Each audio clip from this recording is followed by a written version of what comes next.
Hi guys, nandito po tayo ngayon sa Coastal View Beach Resort. Dito po yan sa Santo Domingo, Albay.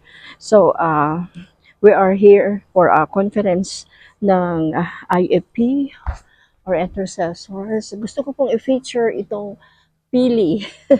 Ito po yung pili tree. Ayan ang pili tree, napakatatag.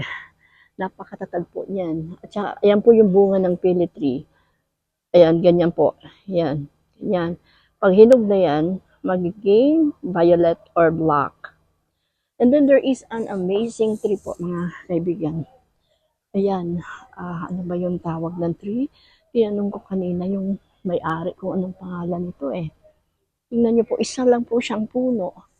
Matandang puno na napakaganda na. Yun. Tingnan nyo po yan.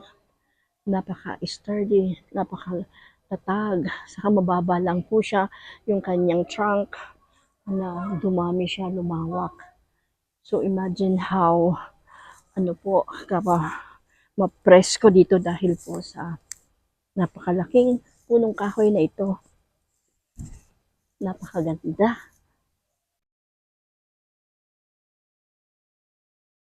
Napakagandang punong kahoy, mga kaibigan. Napakaganda. And then, nandito po yung dagat. Kaya tinawag nilang ayun, biodeck. Biodeck daw, napakahaba po nitong kanilang veranda dito. At ayun, dito pwedeng mag-swimming pag umaga. Medyo malalim-lalim na yung tubig. Pero malinaw, malinis naman po. This is such a beautiful place. Dito po sa Santo Domingo, Albay. Sa likod makikita ang Mount Mayon. Pero doon po yan sa likod. May magandang lugar doon. May magandang beach resort doon. Hindi ko napupuntahan. Ayun. May bago doon. Ayun. Meron doon.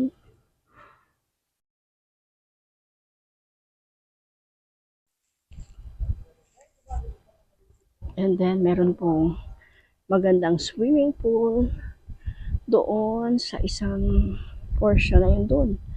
Doon po. Meron doon swimming pool na bago. Tatlo pala ang kahoy. Mayroong isang pili at may napapagitnaan pa palang isang kahoy na puno ng prutus. Prutus pa yung pangalan nitong dahon na ito. Look at that. It's very tall. Very tall. Mga dalawang nyog ang taas po ng kahoy na yan. So, hindi po siya pili. So, parang isang uri ng hardwood din po yan. So, dito po yan sa Santo Domingo, Albay, sa Coastal View Beach Resort. So, kung magagawi po kayo dito, you can visit the place and be blessed with the serenity of the place. Malawak, mapayapa, at malinis po.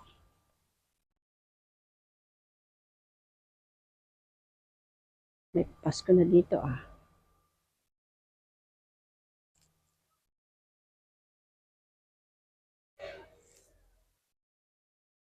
with the bougainvillea, peach bougainvillea. To be connected to our roots, hindi po tayo nagpapahudyo-hudyo. Let me just tell us all. Hindi tayo nagpapahudyo-hudyo. Kasi Pilipino tayo eh.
Diyan na ba?